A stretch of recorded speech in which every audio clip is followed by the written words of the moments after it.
আমার এলাকায় দেখেছি সকাল হলির পর রাস্তায় টোটো এসে গেছে। পোর্ট করুন, পোর্ট এদিকে আসে, পোর্ট করুন এয়ারটেলে খুব দূরত্বতম নেটওয়ার্ক, 1.5 GB করে ডাটা ফ্রি, আর রাত 12টার থেকে সকাল 6টা পর্যন্ত নেট ফ্রি, আর সারাদিন রাত কল ফ্রি। ভাবি আধার কাটলে দৌড়চ্ছে, ও দাদা দাঁড়াও পোর্ট করবো, আবার কি সঙ্গে গামলা বালতি। এই যে অফার, ভাবিরা দৌড়োয় না? আমাদের মতো যুবক জওয়ান দৌড়োয় না কেন? অফার আছে ভালো। এজন্য দেখেন এই যে দরুদ শরীফ পড়েন, দরুদ শরীফের একটা ছোট্ট অফার দেই। আল্লাহ নবীর কাছে হযরতে ফেরেশতা জিবরিল আমিন আলাইহিস সালাম একদিন এসেছেন। হুজুর করিম সাল্লাল্লাহু আলাইহি ওয়াসাল্লাম জিবরাইল ফেরেশতাকে বলেছিল, ও ফেরেশতা জিবরাইল, তোমার তো আল্লাহ এত ক্ষমতা দিয়েছে, তোমার ক্ষমতা কত দূর আর কোথায় গিয়ে তোমার ক্ষমতা শেষ একটু জানতে পারি? আল্লাহ পাকের রুহুল আমিন ফেরেশতা হযরতে জিবরিল আমিন আলাইহিস সালাম আমার আল্লাহ রাসূলকে বলেছিলেন, ইয়া রাসূলুল্লাহ, ইয়া হাবিবাল্লাহ, আল্লাহ আমার এত ক্ষমতা দিয়েছে, পৃথিবীর জমিনে যত বালু কণা আছে আমি জিবরাইল গুনে শেষ করে দিতে পারি। একটু জোরে বলা যাবে? একবার সুবহানাল্লাহ পড়লে আসমান ও জমিনের ফাঁকা জায়গা নেকিতে ভরপুর হয়ে যায়।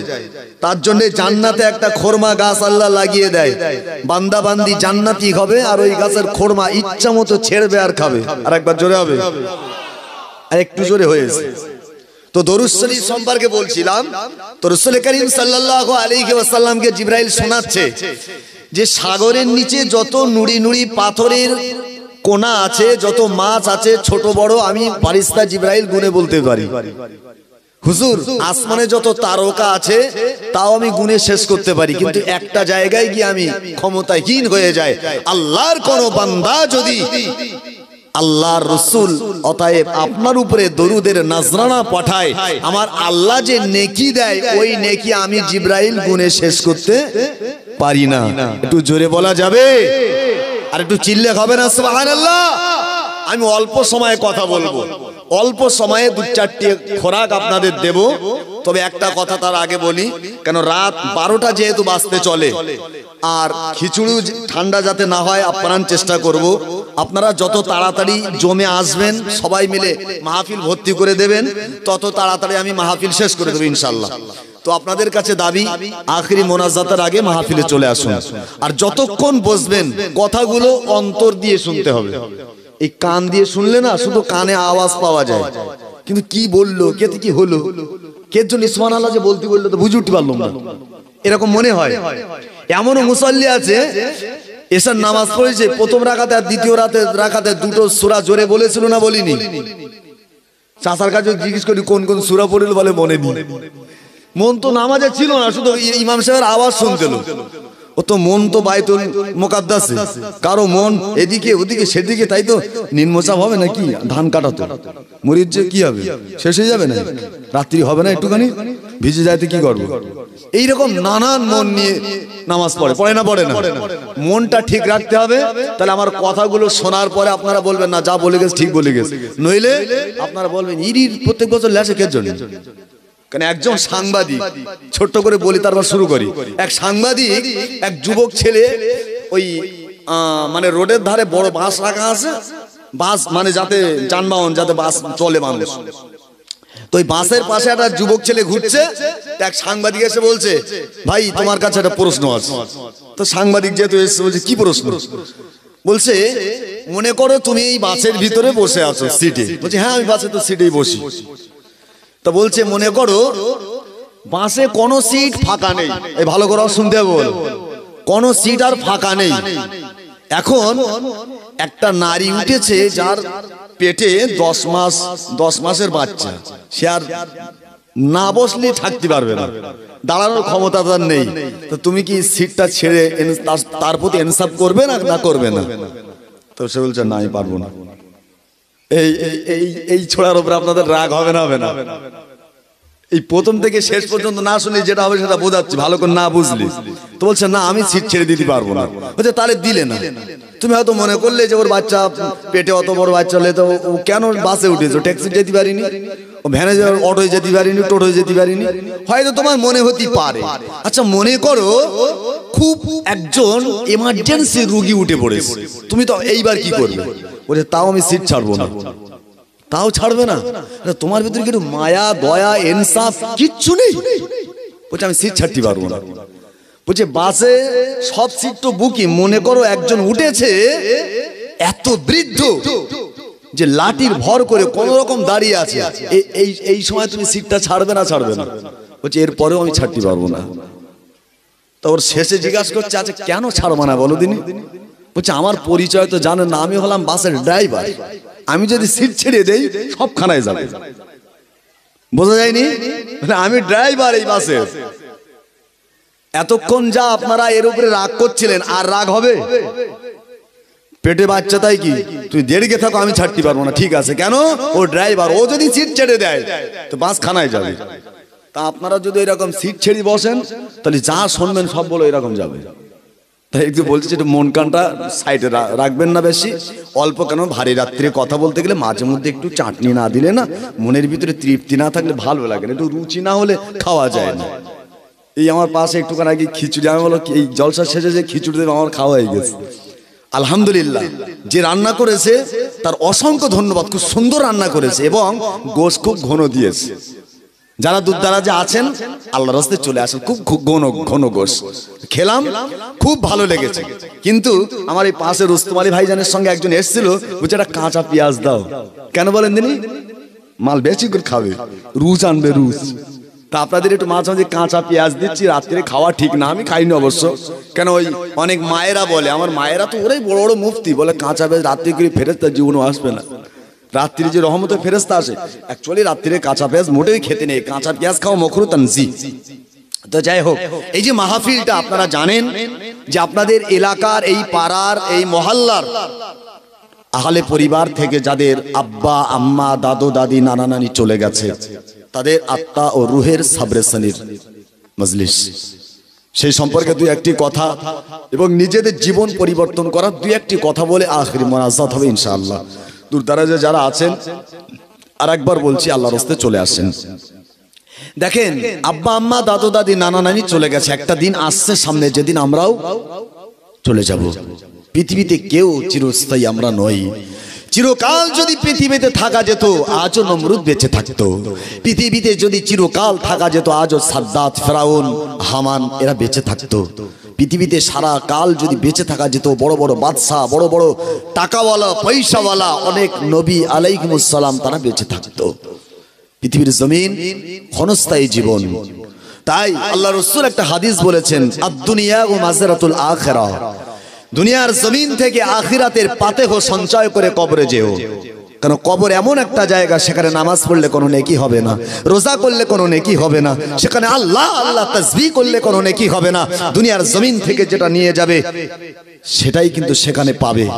আল্লাহ রাসূল অন্য একটা জায়গায় বলেছেন, বাদিরু বিল আমালি, তাড়াতাড়ি করে আমলের পুটলিটা সঞ্চয় করে নাও, ক্বাবলা আন তামুত, কারণ মরণ কখন আসবে এটা কিন্তু বলা যাবে না। কোরআন শরীফের ভিতরে আমার আল্লাহ জানিয়েছেন, ফাইদা জাগা আজালুহুম লা ইস্তাখিরুনা সাআতাও ওয়ালা ইস্তাকদিমুন। ও আমার বান্দা বান্দিরা শুনে রেখে দাও, আমি আল্লাহ জানিয়ে দিলাম, আমি আল্লাহ তোমাদিগকে বলে দিলাম, তোমাদের মৃত্যুর সময় যখন হয়ে যাবে, মৃত্যুর সময় যখন কাছাকাছি এসে যাবে, এক সেকেন্ড আগ পিছু হবে না। কুল্লু নাফসিন যায়িকাতুল মাউত, প্রত্যেকের আয়াতটা মুখস্থ আছে, মৃত্যুর স্বাদ সকলকে চাখতে হবে বাবা। আর মৃত্যুর ভয়ে যদি কেউ পালাতে চায়, কুলিন্নাল মাউতাল্লাযী তাফিরুনা মিনহু ফাইন্নাহু মুলাকীকুম, ওই মৃত্যু তার সামনে এসে দাঁড়িয়ে যাবে। তাহলে মৃত্যুর স্বাদ চাকতেই হবে, আর মৃত্যু সামনে এসে মোলাকাত করবে, আর মৃত্যু ছাড়া রেহাই নেই। মৃত্যু সবার হবেই হবে, আর হবে কখন? নির্ধারিত সময়ে। তাই বললাম তো, কারণ দুনিয়ার জমিনে কোনো মায়ের কোলে যদি কোনো সন্তান দুধ খায়, আল্লাহ পাকের ফেরেশতা আজরাইল এসে যদি দাঁড়িয়ে যায় আর মা যদি ডেকে বলে, ও ফেরেশতা আজরাইল একটুখানি দাঁড়িয়ে যাও, একটুখানি দাঁড়িয়ে যাও, এই মাত্র আমার বাচ্চাকে দুধ দেওয়া শুরু করলাম, 10টা মিনিট দুধ খেতে দাও, তারপরে আমার জানটা খরণ করে নিয়ে যাও। ও সোনার মানিকেরা, ও শঙ্করপুরের যুবকেরা, জওয়ানেরা, মুরব্বিয়ানেরা, মায়েরা, বোনেরা, জননীরা আমার, আজরাইল ফেরেশতা সময় দেবে কি দেবে না? দেবে কি দেবে না? দেবে না। আমাদের এটা জানা আছে। মরণের সময় যখন হয়ে যাবে, নির্ধারিত সময়ে সবাই চলে যাব। কারো আব্বা চলে গেল, কারো মা চলে গেল, কারো দাদু দাদি, নানা নানি চলে গেল, আমরাও চলে যাব। কিন্তু শুনে রাখেন, জেনে রাখেন, সঙ্গে কিন্তু আমল ছাড়া না কিছু যাবে না। ও সোনার মানিকেরা, ও যুবকেরা, জওয়ানেরা, ও আমার শঙ্করপুরের মায়েরা, বোনেরা, জননীরা, আল্লাহর কোন বান্দা বান্দি যদি মারা যায়, মসজিদে এলাকার হয়ে যাবে অমুক মারা গিয়েছে, এই মারা গিয়েছে, সব খবরটা শোনার সাথে সাথে আহলে পরিবারেরা, আত্মীয় স্বজনেরা, গ্রামবাসীরা সবাই কাতারে কাতারে কাতারে কাতারে, লাইনে লাইনে ওই মাইয়েতকে দেখতে আসবে কি আসবে না? আসবে কি আসবে না? একটু কথা বলেন না। আসবে। মাইয়েত কিন্তু সব বুঝতে পারবে। মাইয়েত মারা যাওয়ার পরেও খুশিতে বাগে বাগ হয়ে যাবে। ও দয়াময় আল্লাহ, আমার কোনো চিন্তা নাই, আমার কোনো পেরেশান নাই, আমি কবরে যাব, আমার সঙ্গে যাওয়ার জন্যে পাড়া পড়শিরা, আমার ছেলে মেয়ে বৌমারা কান্নাকাটি করে, এরা সকলে বুঝি আমার সঙ্গে কবরে যাবে। কিন্তু না না বাবা, কবরে যাওয়ার আগে যখন জানাজার জন্য নিয়ে যাওয়া হয়, কোন মেয়েরা কি জানাজা পড়ে ভাই? কোন মেয়েরা জানাজা পড়ে না গাই। তখন মাইয়েত মনে মনে করবে, ও দয়াময় আল্লাহ, মনে করেছিলাম সবাই যাবে, কিন্তু কোন নারী যাবে না আল্লাহ। কোন নারী না গেলেও বৌমা যাবে না, বউ যাবে না, আমার মেয়ে যাবে না আল্লাহ, কিন্তু আমার ছেলে যাবে, আমার নাতি যাবে, আমার এমন করে আঁকলে পরিবার পাড়া পড়শি যাবে। এখন আমি খুশি আছি, কিন্তু না না না, যখন তাকে কাঁধে করে নিয়ে কবরে নিয়ে যাওয়া হবে, দুইজন কবরে যখন নেমে যাবে, আল্লাহর বান্দা মনে করবে, ও দয়াময় আল্লাহ, মনে করেছিলাম গ্রামের মানুষেরা সবাই যাবে, কিন্তু না, এই দুইজন আমার কবরে যাবে, কবরে মাটি দেবে, বিসমিল্লাহি ওয়া আলা মিল্লাতি রাসূলিল্লাহ বলে কবরে শুইয়ে দিয়ে এরা দুজনা যখন উঠে আসবে, আর 3টে করে মাটি নিয়ে যখন বলবে,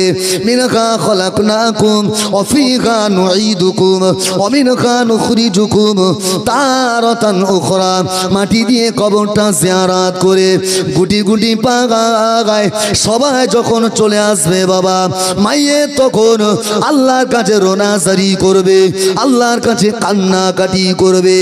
ও আল্লাহ, মনে করেছিলাম কবরের ভিতরে আমার ছেলে নামলো, আমার জামাই নামলো, মনে করলাম এরা দুজন আমার সাথী হবে, কিন্তু না না না, এরাও তো আমার সঙ্গে আসলো না, আমার কবরে থাকলো না। আল্লাহ পাক এখন দেখতে পাচ্ছি আমল ছাড়া গতি নাই।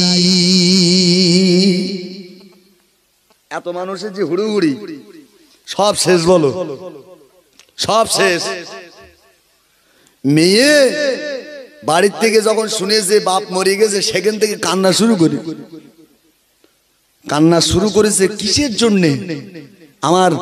আমার এলাকায়, আমার গ্রামের কথা, রিসেন্টলি একটা কথা বলছি, একজনের বাপ মারা গেছে, হাসিও লাগে, বাপ মারা গেছে তো মেয়ে কেঁদতেছে আর বলতেছে, ওর বড় আর বলতেছে ভাই আব্বা বলিল ওই রাস্তার ধারে 3 কাঠাটা আমার নামে দেবে, ওইটা তোরা আমার দিস। কার জন্য কাঁদতেছে ও? আজও তোমার চেতনা হলো না, আজও তোমার ঘুম ভাঙলো না, হুঁশ ফিরল না। আল্লাহ নবীর প্রিয় সাহাবী হযরত ওমর ফারুক রাদিয়াল্লাহু তাআলা আনহু পৃথিবীর মানুষকে লক্ষ্য করে বলেছেন, ও দুনিয়াবাসীরা আমি ওমর ফারুক জানিয়ে দিলাম, আমার রাসূল কারীম জানিয়েছেন। আল্লাহ পাকের নবীর প্রিয় সাহাবী হযরত ওমর বর্ণনা করেছেন, পৃথিবীর জমিনে সবচেয়ে বোকা তারা যারা নিজের আখিরাত বরবাদ করে, আখিরাতকে শেষ করে ছেলে মেয়ের জন্য গোছাতে থাকে। ছেলে মেয়ের জন্য গাড়ি বাড়ি জমি জায়গা করেন, আমার কোনো অসুবিধে নেই। আপনার ছেলের জন্য 2 তলা করবেন তো আমার অসুবিধে কি? আমার কোনো অসুবিধা নেই। তো তবে নিজেরটা যেন শেষ হয়ে না যায়, নিজেরটা যেন খেয়ে না যায়, সেটা একটু ঠিক রাখবেন, তাহলে ভালো লাগবে। ওই যে কাঁদলো কিসের জন্য? জমিটা আমার ঠিক রাখিস, ওর আসল জায়গা ঠিক আছে। বাপের মা মরেছে, এত কাঁদতেছে ভাবি। ওর মেয়ে বলতে মা অত খেত না, বলছে আমি যাবারই করি, তুমি গোসে শাড়িটা ঠিক করে রাখিস।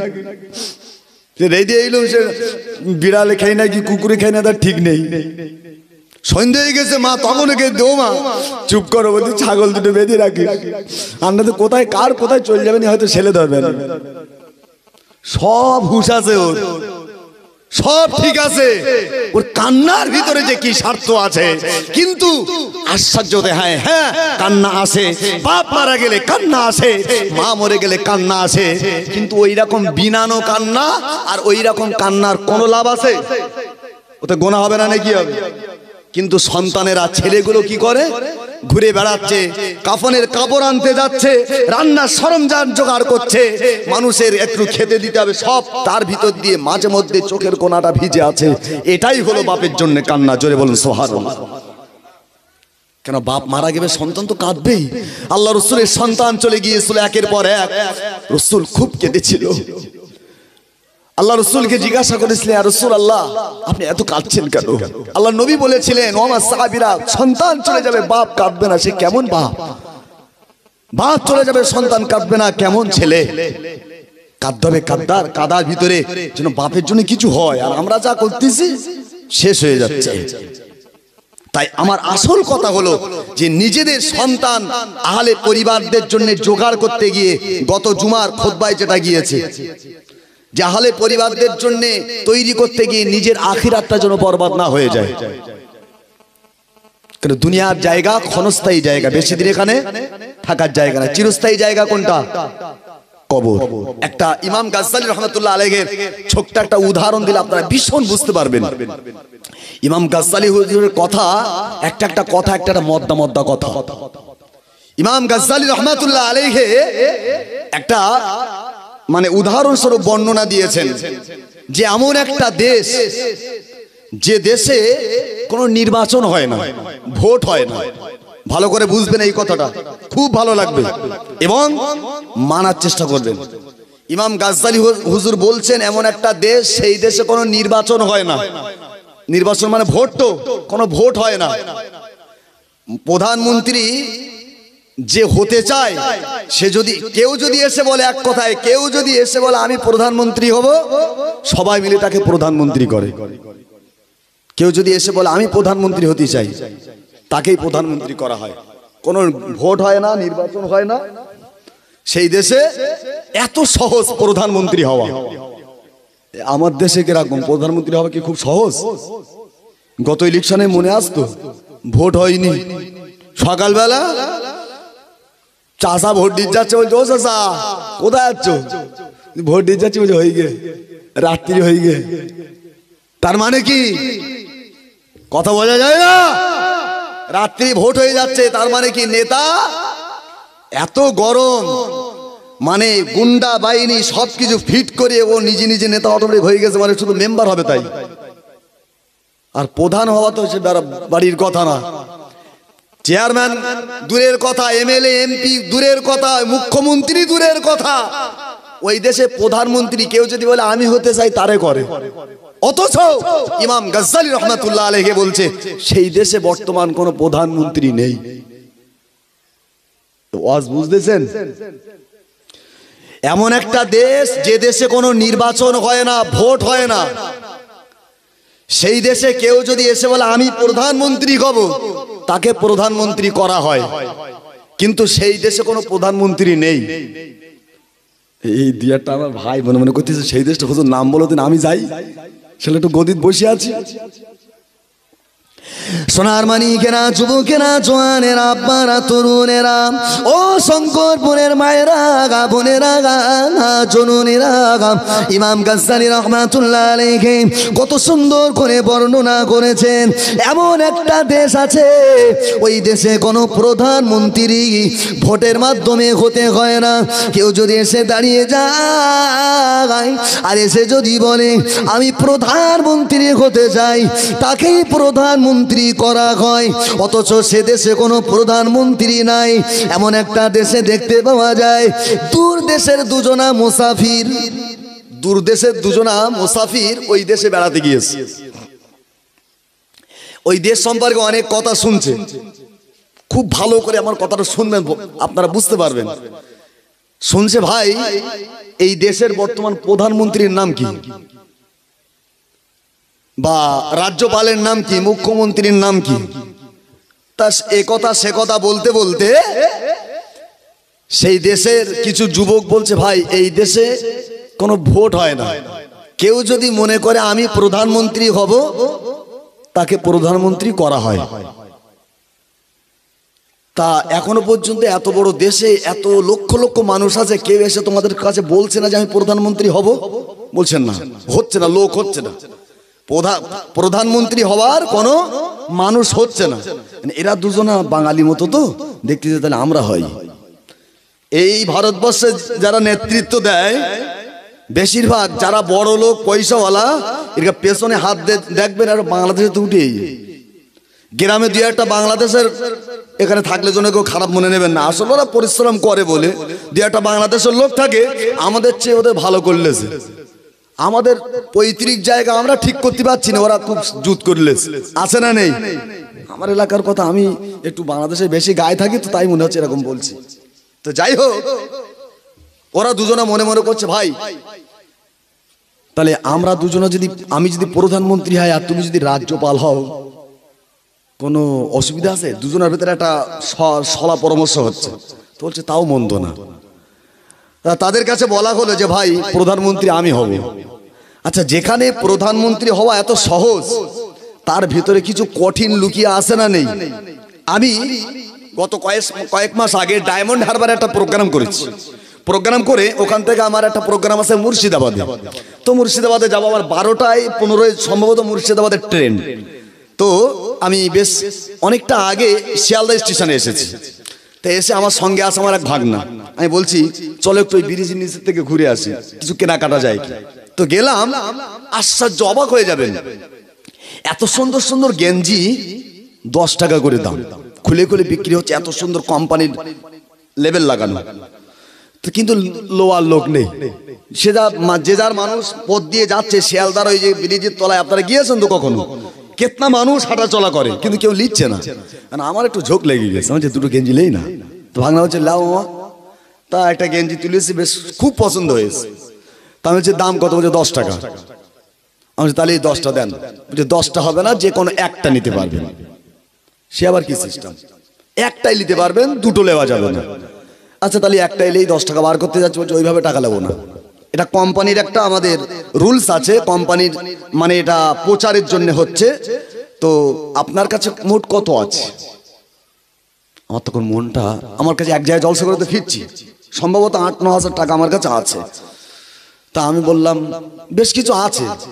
বলছে আপনার কাছে যত টাকা আছে সেটা বলতে হবে, আর বলার পরে আপনার যদি ব্যাগে কিছু থাকে লুকিয়ে রাখেন, যদি না বলেন চেক করে যদি পাই সেটা কিন্তু আপনারা থাকবে না। আমি বলছি তো আর এক সমস্যা, তাহলে গোপন করাও যাবে না, যা আছে সব উজাড় করে দিতে হবে। আমি পরে বুঝলাম, পরে দেখলাম এই যে সিস্টেম, যে কার কাছে কত আছে সব ওখান থেকে 10 টাকার গেঞ্জি দিয়ে বার করে নেবে, তারপরে পেছনের লোক টোক লেলেই দিয়ে অন্য জায়গায় ফেলে মাল ঝেড়ে নেবে। তাহলে 10 টাকার গেঞ্জি হলে সস্তার জায়গায় একটু কঠিন থাকে না, থাকে না? তো বলছে ভাই এই দেশের প্রধানমন্ত্রী আপনারা হতে পারবেন, তবে একটা সিস্টেম আছে এখানে আমাদের দেশে। এই দেশে প্রধানমন্ত্রীর চেয়ারে আপনারা থাকতে পারবেন মাত্র 5 বছর, আর আমাদের এখানেও তো 5 বছর পরে পরে নির্বাচন হয়। তো 5 বছর আপনি যা খুশি তাই করবেন, কোনো অসুবিধা নেই, যেভাবে দেশ চালানোর কথা চালাবেন, কোনো অসুবিধা নেই। তবে আমাদের দেশের নিয়ম হলো 5 বছর পরে আপনাকে জঙ্গলে রেখে আসা হবে, বিরাট জঙ্গলের ভিতরে। বাঘ, সিংহ, হায়না ছিঁড়ে ছুটে খেয়ে নেবে। তো এই জন্য কেউ প্রধানমন্ত্রী হতে চায় না। যারে বলি প্রধানমন্ত্রী আর সে বলে ভ্যান চালকে খাবো, প্রধানমন্ত্রী হবো না। 5 বছর পরে যদি আমার জঙ্গলে রেখে আসো, আসে যদি বাঘে, শিয়ালে, কুমিরি, হায়নায় সবাই যদি ছিঁড়ে ছুটে খায়, ওরাম প্রধানমন্ত্রীর দরকার নেই। আচ্ছা আপনারা হবেন এরাম এরাম সিস্টেমের প্রধানমন্ত্রী? বাঙালিতে একটু বুদ্ধিটাই বের আছে। ঠিক আছে, তাই তোমাদের শর্ত আমি মেনে নিলাম। সোনার মানিকেরা, যুবকেরা, জওয়ানেরা, আব্বারা, তরুণেরা, ও শঙ্করপুরের মায়েরা, বোনেরা, জনুনেরা, 2 জন বন্ধু মিলে সলা পরামর্শ করে বলল, 5 বছরের জন্য প্রধানমন্ত্রীর চেয়ারে আমি বসতে চাই, আমি বসতে চাই। তার আশা মঞ্জুর করা হোক।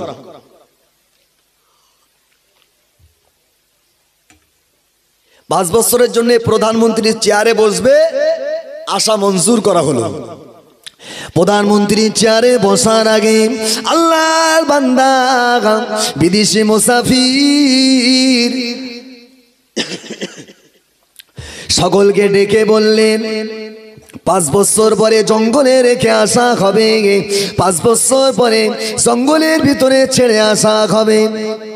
আমি জানতে চাই ওই জঙ্গলটা কোন জঙ্গল? যে জঙ্গলে আমাকে ছেড়ে আসা হবে, যে জঙ্গলে ছেড়ে আসা হবে, ওই জঙ্গলটা কোন জঙ্গল নির্ধারিত বলতে হবে। এই অস্টা যদি আমার যদিও কাশি লাগছে, তারপরেও যেভাবে বলি না কেন ভালোভাবে বুঝতে পারেন, আপনাদের একটা খোরাক তৈরি হবে। বলছে যে জঙ্গলে ছাড়বে ওই জঙ্গলের নামটা লিখে দাও, একটা লেখাপড়ার ভিতরে চুক্তিবদ্ধর ভিতরে থাক। কোন জঙ্গলে ছাড়বে বলো। কেননা অনেক সময় আমরা দেখেছি আমাদের এলাকায়, আপনাদের এখানে আছে কি জানি না, আমাদের ওখানে একটা বেলতলা আছে, সেখানে কোনো বেল গাছ নেই। অনেক জায়গায় তেঁতুল তলা আছে, কোনো তেঁতুল গাছ নেই। অনেক জায়গায় নারকোল তলা আছে, নারকোল গাছ নেই। তো সারা জীবন তো গাছ থাকে না। তো বলছে আমার কোন জঙ্গলে তোমরা রেখে আসবে, আফ্রিকার জঙ্গলে না সুন্দরবনের জঙ্গলে, কোন জঙ্গলে, জঙ্গলের নামটা লিখে দাও। সেইভাবে ওনার বলা হলো যে অন্যান্য রাজাদের মানে অন্যান্য মন্ত্রীদের যেখানে রেখে আসা হতো, আপনাকেও সেইখানে রেখে আসা হবে, আপনাকেও সেইখানে রেখে আসা হবে। তো জঙ্গলের নাম, জায়গার নাম সবকিছু লিখে দিল। সোনার মানিকেরা, যুবকেরা, জওয়ানেরা, আল্লাহর বান্দা বিদেশি মুসাফির 5 বছরের জন্য প্রধানমন্ত্রীর চেয়ারে বসে গেলেন। প্রধানমন্ত্রীর চেয়ারে বসে গেলেন। বাবা, এই দেশের উপরে সবচেয়ে যদি ক্ষমতা থাকে কার, সেটা হলো প্রধানমন্ত্রীর। প্রধানমন্ত্রী আগে চেয়ারে বসলেন। সর্বপ্রথম সপ্তাহের ভিতরে মিটিং ডাকলেন, একটা পরামর্শ হলো, আমার দেশের নাগরিকেরা তোমরা সবাই একত্রিত হও, তোমাদের কাছে আমি কিছু কথা বলতে চাই। আমার দেশের সিবিআইরা, গোয়েন্দারা সবাই একত্রিত হয়ে যাও, সবাইকে নিয়ে একটু সলা পরামর্শ করতে যাই। বিশেষ করে যারা ফোর্স রয়েছে, এমন করে সরকারের যেমন পেশা পেশাদারি যারা পুলিশ রয়েছে, এমন করে সেনা বিভাগে যারা কাজ করে, তাদেরকে একত্রিত করে একটা সাইড করলেন। এই সেনার প্রধান কে রয়েছে উপস্থিত হয়ে গেল। এই সেনার দলেরা, আমার দেশের নাগরিকেরা, আমাকে 5 বছর পরে যে জঙ্গলে রেখে আসা হবে, সেখানে শিয়ালে ছিঁড়ে খাবে, বাঘে ছিঁড়ে খাবে, সিংহে আমার ছিঁড়ে খাবে, সেখানে আমার হায়নায় কুরে খাবে।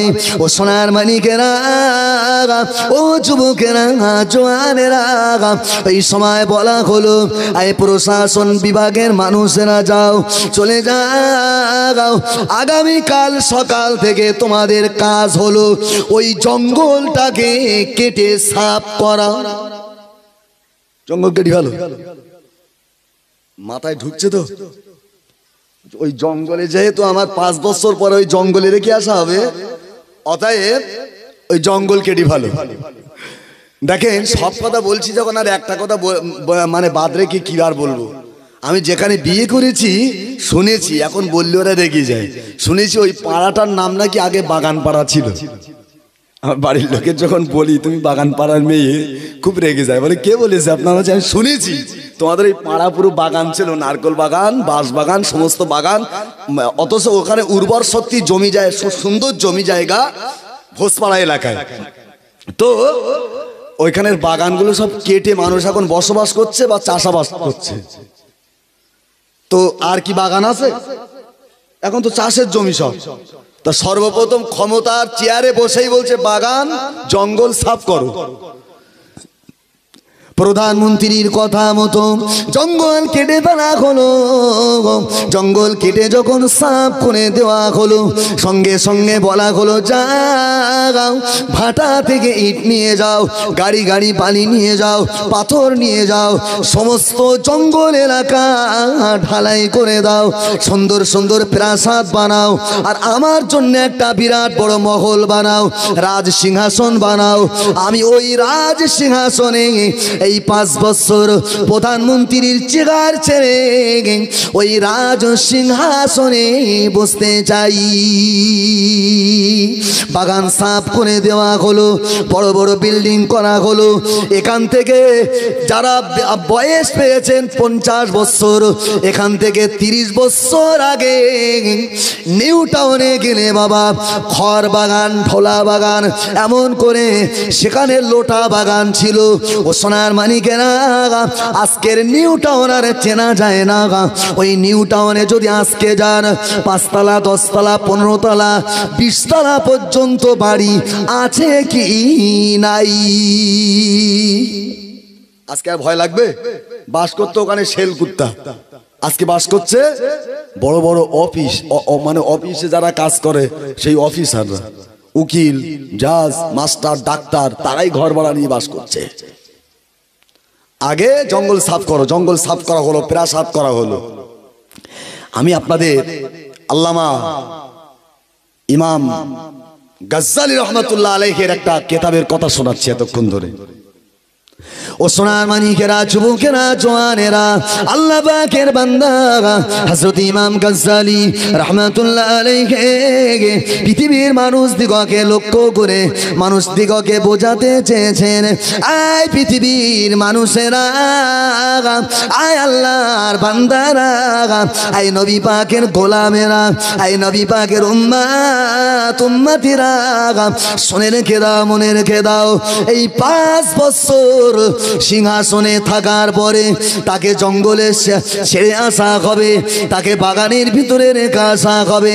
এইটাই জঙ্গলের ভিতরে থাকবে না মনে করে এই 5 বছর সিংহাসনে থাকাকালীন আর বাকি জীবনটা 5 বছর পরে যদি আমার আল্লাহ আরো যদি কিছু হায়াত দেয়, 10 বছর কি 15 বছর, 20 বছর কি 30 বছর আরো যদি হায়াত পায়, ওই বান্দাটা ওই কথা আগে ভেবেছে, রাজত্বর কথা আগে ভাবে নাই। সে মনে করেছে এই সিংহাসন আমার জন্য 5 বছরের বরাদ্দ, কিন্তু আল্লাহ যদি আমাকে বাঁচায় এখনো 20 বছর হয়তো বেঁচে থাকবো। ওই 20 বছর আমাকে ভালো থাকা লাগবে। তাই জঙ্গলে বাস করতে পারবো না, বাঘে ছিঁড়ে ছিঁড়ে খাবে, সিংহে ছিঁড়ে ছিঁড়ে খাবে। তাই 5 বছর ধরে ধরে সিংহাসনে বসে বাকি 20 বছরের ভাবনা ভেবেছে। ও সোনার মানিকেরা, আল্লামা ইমাম জালালউদ্দিন সুয়ুতী বোঝাতে যায়, দুনিয়ার জমিনে খুব বেশি হলে দুনিয়ার যে প্রধানমন্ত্রীর চেয়ার পেয়েছো, যেটা হলো সংসার, যেটা হলো তোমার একতলা বা দুতলা বাড়ি, আল্লামা ইমাম জালালউদ্দিন সুয়ুতী বোঝাতে চেয়েছেন এই বাড়িটা খুব বেশি হলে তোমার জন্য 50 বছর। এই দুনিয়ার সিংহাসন তোমার জন্য বেশি হলে 50 বছর এই দুনিয়ার সিংহাসনে বসে বসে বসে বসে আখিরাতের কথা ভাবো, কবরের কথা ভাবো। দুনিয়ার জমিনে চিরকাল থাকতে পারবো না, কবরে আমাকে চলে যেতে হবে, কবরে আমাকে যাওয়া লাগবে। 5 বছর হয়ে গেলে যেমন রাজ সিংহাসন সানা লাগবে, আমার খুব বেশি 50-60 বছর হয়ে গেলে দুনিয়ার জমিন ছেড়ে দিতে হবে। এরপরে আমাকে কবরস্থান, যেটা হলো বাঁশবাগান, সেই বাগানে রেখে আসা হবে, গর্তের ভিতরে রেখে আসা হবে। ওই গর্তের কথা মনে করো, সেখানে আমি কি করে থাকবো? সেখানে বালা বিল্ডিং খানা দুনিয়া থেকে করে নাও। এই 50 বছরের সিংহাসন থেকে 30 বছর, 50 বছর, 70 বছরের সিংহাসন থেকে কবর নামিও ওই বাগান বাড়ির সিংহাসন বানিয়ে নাও। কত বোঝা গেছে? এর চেয়ে সহজ কথায় আপনাদের বোঝাতে পারবো না। তাহলে ওই এই সিংহাসনে বসে আমরা যদি ভাবতাম কবরটাকে প্রাসাদ বানাবো, বানাতে পারতাম, কিন্তু সেটা আমরা বানাতে পারছি না, জীবনটাকে শেষ করে ফেলছি। যাই হোক, দীর্ঘায়ী করবো না। কটা বাজে একবার দেখে নেই, 12টা 17 হয়ে গেছে। দুধারা যে যারা আছেন আল্লাহর রাস্তায় সকলে আসেন, মাহফিলটা ভর্তি করে বসে যান। আখরি মোনাজাত হবে, আখরি মোনাজাতের আগে একবার সকলে আল্লাহর নবীর সামনে দাঁড়িয়ে যান। ইয়া নবী সালাম